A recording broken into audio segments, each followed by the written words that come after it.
Hi, I'm David and welcome to Leisure Bit. And today we're going to be discussing servicing for your van and not the servicing for your engine. We'll cover that another time. We're going to be discussing habitation service and whether it's worthwhile getting done. So watch through till the end and get our thoughts. So let's get cracking.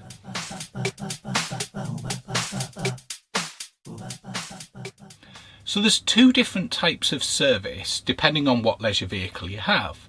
If you've got a caravan, you'll typically have a habitation service. If you've got a motorhome or a campervan or an RV, you'll typically have a habitation service and a vehicle service. A vehicle service is very similar to what you'd have with a car or a van, where essentially things such as oil, filters, fluids, brakes and various safety things are checked as part of the service in line with the manufacturer's recommendations. Today we're going to focus on habitation services, and the reason for that is I'm getting my first habitation service tomorrow. I thought I'd give you a little bit of an overview of why I've chosen to get a habitation service and why I think it's useful to do that. So the first thing is, and it's quite an important one if your vehicle has a warranty, if you don't get your vehicle habitation service done, it impacts the warranty typically with your manufacturer if you do happen to have an issue, because a lot of the manufacturers have a condition on getting the vehicle serviced as part of that warranty. And again, we're focusing here on the habitation side of things rather than the engine. So what sort of things are checked during habitation service? So first one, an obvious one and a really important one, especially for coach builds, but equally as important really for any kind of leisure vehicle, is to make sure that the structure of the vehicle's intact and that we're not getting any water ingress. And places we can get water ingress are typically through seals, through roof lights, through windows and any kind of openings. So that's the first thing that's checked to make sure the vehicle is watertight and we've not got any pending issues there. The other things that are checked, which is really important, is if you've got gas or electric in your van, it's really important to get those safety checked. So gas, obviously we don't want any gas leaks, or we don't want anything clogged up and causing fumes or anything like that. That includes diesel heaters too, obviously, to make sure that there's nothing functioning incorrectly, because you don't want to get any kind of carbon monoxide poisoning or anything like that. On the subject of carbon monoxide, they'll also check the carbon monoxide detector to make sure that that's working and the battery's okay in that, and the smoke alarm, and also any fire extinguishers or any other fire equipment to make sure that they're there and are going to work in the event of an emergency. The other thing is checking the appliances, so things like the fridge, the cooker, the grill if you have one, any electrical outlets, any USB points and that sort of thing, to make sure they're functioning as they are expected to, and testing the RCD or the circuit breaker in your PDU or consumer unit. PDU's power distribution unit, which is a typical phrase that's used for campervan distribution points or motorhome distribution points. Making sure the charger's working, making sure the battery's in good condition, all of those things are checked. And most importantly, to make sure the vehicle is safe for you to continue to operate, and picking up and identifying any issues that may impact the safety of the vehicle. Many insurance companies also insist that you have your vehicle serviced. Again, if it's a vehicle and a habitation side, that you have both of those services in line with the manufacturer's recommendations, and most insist on a habitation service once a year.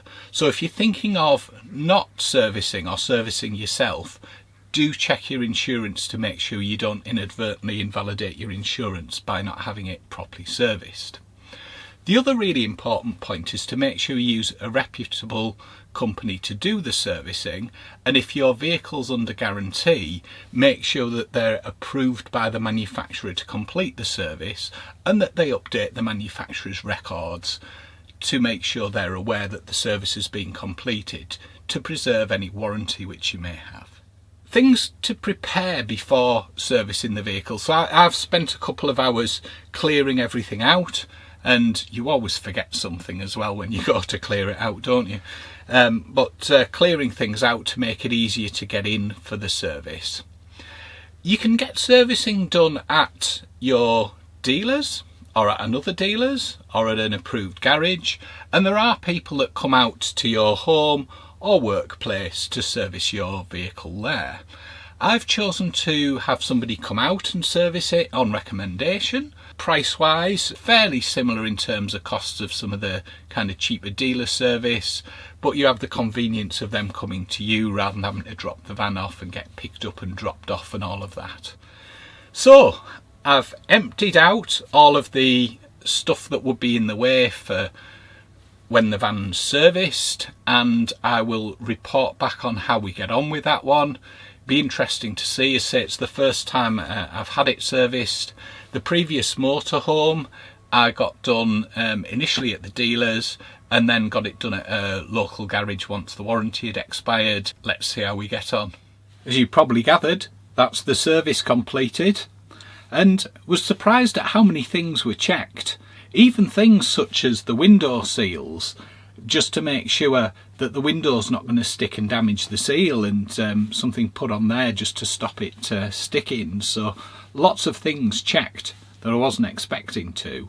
Beyond, of course, the safety checks, the gas checks, the electrical checks, and the general checks to make sure everything's all right and safe to use. And also make sure everything's operational and working as you'd expect. So there's probably 3 reasons why you would actually consider getting your campervan, your motorhome, your caravan, or your other leisure vehicle types serviced. Firstly, it gives you an independent safety check of your vehicle, which is really important to make sure things such as your gas, your electric, your fire protection equipment are all working as they're expected to be.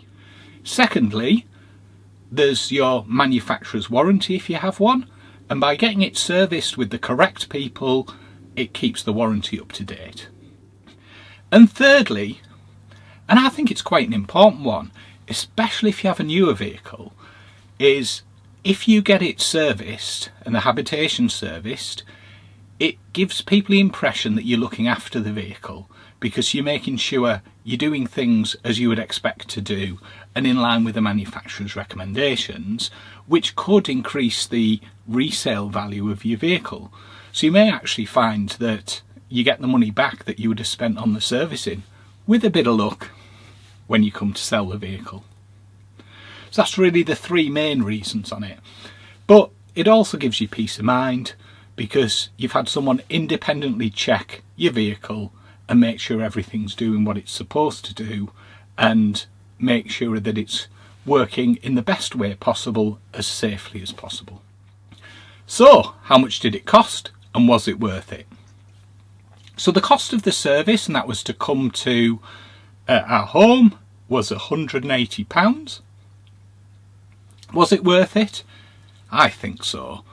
For the reasons I stated earlier, the safety checks, the making sure it covers the insurance requirements and covers the warranty requirements, and gives you peace of mind, and obviously as well, as I mentioned, potentially increases the resale value in the future. So the vehicle side, which is obviously different if you've got a caravan, but equivalent for a RV, a campervan or a motorhome, that's a separate service. This particular one has 2-year service intervals, so it's not due for a service for another year, because I haven't met the mileage requirements or the time to get an additional service, and the vehicle hasn't requested one if it picks up something through the computer in the vehicle saying it needs servicing. So we're all good in that space at the moment. For the vehicle service, because it's a little bit more costly and more involved, I have taken out a service plan for that, which I pay monthly, which helps spread the costs so you don't get a sudden big bill and I'll make sure that's done at the dealer, again to preserve the warranty with the vehicle, because you want the vehicle to last, and you want, if there's a problem, the warranty to cover anything on that one beyond your normal wear and tear. I'd really love your comments, especially if you've got a van that you've built yourself, and what do you do for servicing on that one? Do you do it yourself? Do you get somebody to check it? What do you do about your gas and things like that? It's not something I've done at this point, but I'd love to do it in the future, so I'd really appreciate your views. I've got a video coming up where we'll cover the cost of things, including servicing and other costs.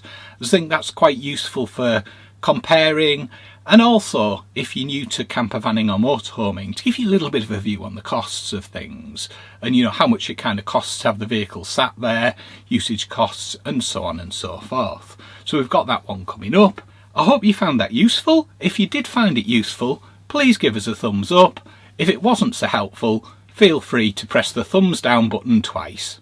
Thank you for watching, and I'll catch you on the next one. Bye!